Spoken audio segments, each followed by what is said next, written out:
It's easy to see why mid-size SUVs are such popular family cars these days. Their space, versatility and the high driving position that gives you a great view out mean they're real jacks of all trades. But which should you choose between the recently revised Nissan Qashqai, the Renault Kadjar or the Ford Kuga? Yes, it's a family-friendly SUV face-off. To help you decide, I'm going to compare their design. It's definitely the same, but different, and I think it's an improvement.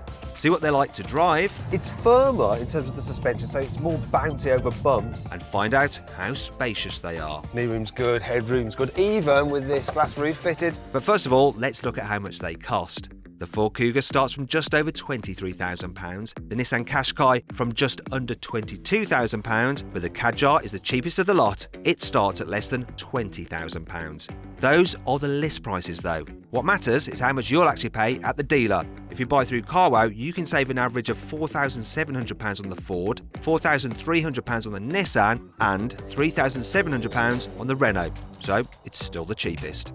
Anyway, enough of what these cars look like on paper. Let's see what they're like in real life. And we'll start with the biggest seller. Nissan has given the Qashqai a new face, and yeah, it's definitely the same, but different, and I think it's an improvement. Next is the Renault Kadjar. It's pretty much the same car as the Nissan underneath, but they look quite different. The French really know how to design a stylish looking car, don't they? You know, essentially this is a big bulky hatchback, and yet they've managed to make it look like some curvaceous concept car. It's especially good in this red colour as well. After these two, there's something rather different about the Ford. The Kuga is definitely the toughest looking of the trio, especially in this ST line sporty trim, because you get things like this black effect grille and black wheels. It's a proper SUV. Well, kinda. Above all, these are family cars, so the inside is actually far more important than the outside. But which is the smartest and the most practical?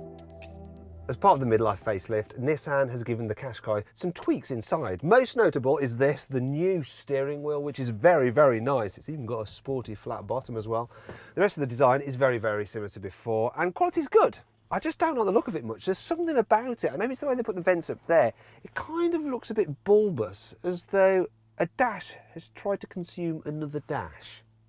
I'm a little bit disappointed by the Kadjar too. The inside of this Renault doesn't quite live up to the exterior, but it's nice enough. The quality's fine as well. I also like the fact that all models get digital driver's display. The only thing that I don't like is this. There's some weird carbon fibre effect up here. I mean, why do that? It just looks naff. Sadly, things are no better inside the Ford. The inside of this Kuga is a little bit weird. So there's some really nice soft touch materials about the place, like this on the dash, but then you've got this brittle, horrible centre console here which houses the infotainment system, and it looks very odd. In the front then, there's no clear winner. But how do these three compare for rear seat space? The biggest problem with the Nissan Qashqai is space in the back. I mean, it's not terrible, it's just not as big as it should be for this kind of car, especially if you go for the panoramic glass sunroof, because it eats into headspace. Look at this. If I sit dead straight, my head is touching the roof, so someone over 6 foot is going to find it cramped back here. If you think the Renault's going to be just the same as the Nissan, you're in for a surprise. There's easily enough room for adults here in the back of the Kadjar. I mean, look at this, knee room's good, headroom's good. Even with this glass roof fitted, it doesn't affect it too much at all. It's not much to complain about, really. Which leaves me a little bit lost for words. Sadly, that's certainly not the case in the Kuga. Considering how big it is on the outside, the Kuga doesn't feel quite as big as you might expect in the back. I mean, it's not bad at all. And you can do this, look, you can recline the seat for more comfort and room. And then it's absolutely fine. It's just, like I say, it's not quite as good as you think it would be. Overall, the Renault is the best if you need to carry 3 adults in the back. But it's easy to fit a child seat in the back of any one of these 3 cars. The rear doors open nice and wide, so it's pretty simple to get the seat inside. And then the Isofix mounts are easy to find. Still, the Renault is the one that's starting to edge ahead of the other two, because it's more spacious. But is it the same story when you want to carry things instead of people?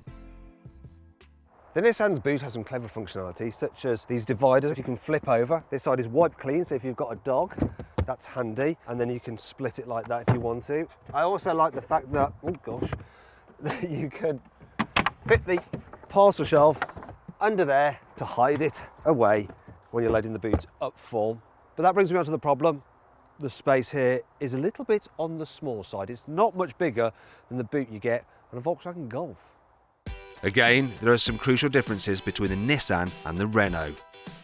The Kadjar's boot is usually bigger than the Qashqai's and it has some better functionality. Yes, you have the same dividable boot floor, but you get a retractable low cover, which I like, which is much more SUV-like actually. And look, you can lower the seats from these levers here.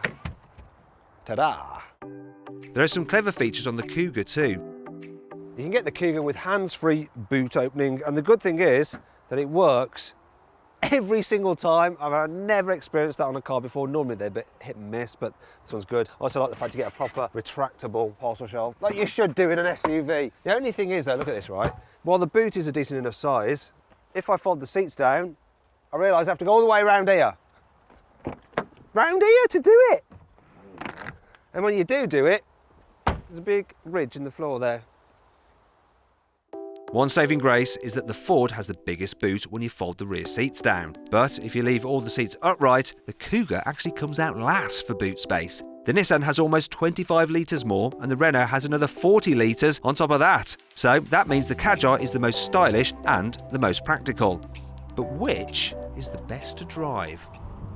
The Nissan Qashqai is one of those really good all-round cars, so it does pretty much everything you need a family SUV to do. So it's comfortable enough, it's nice and relaxing on the motorway, it's easy to drive, it'll go around corners without falling over. It's not fun, but it's all you're really going to need in a car for everyday motoring. If you're going to get this car, I'd get the 1.5 litre diesel, which I've got in this. It's a good engine, it's reasonably economical, and it's quick enough, and it's actually good value for money as well. It's very interesting jumping out of the Qashqai straight into the Kadjar because they're essentially the same car and they feel very similar to drive. There are a few differences. I think maybe the Kadjar is ever so slightly better over bumps, but there's hardly anything in it. The gearbox on this Kadjar is not as nice, it's just a bit sloppy, and look at that, there's so much play in it. Also, when you're going at speed, the Kadjar has a bit more tyre roar, but once again, there's really not much in it. But there is something that's really interesting. So this has got the 1.6 litre diesel engine in. The Qashqai has the 1.5. This 1.6 doesn't really feel any quicker. In fact, it's rougher, it's not as quiet. Definitely if you're going for either this or the Qashqai, get the 1.5 diesel over the 1.6. Just no point in having it really.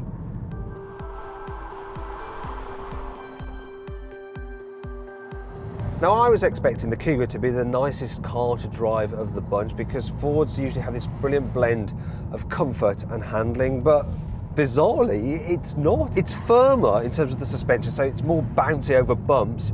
Yet when you get into a corner, the steering might feel sharp at first, but then afterwards the car just doesn't know what it wants to do. It's no better than the others. In fact, it's probably a little bit worse at handling, which is a bit bizarre. Engine-wise though, this has a 2 litre engine and you notice the extra performance. It's just nicer, the 2 litre, than the smaller engines in the other two, but not by enough to warrant the price difference. Another problem I have is a weird dash. I mean, it's just so elongated, you're not entirely sure where the front of the car is, and that's a bit annoying, especially when you're driving around town. You can get all three of these cars with four-wheel drive if you need some added grip, but really the front-wheel drive versions are more than up to the job, and they're cheaper to buy and run. And that brings me on to which one you should buy.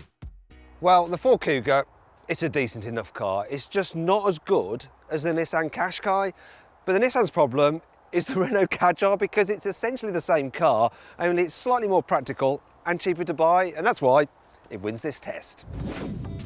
If you enjoyed this video, please like it, comment on it and share it. Also click on our logo to subscribe to this channel. And if you click on the bottom right hand corner, you can actually watch more of our content. Meanwhile, click over to the right to go to our deals page to see how much money you can save on a new car at CarWow.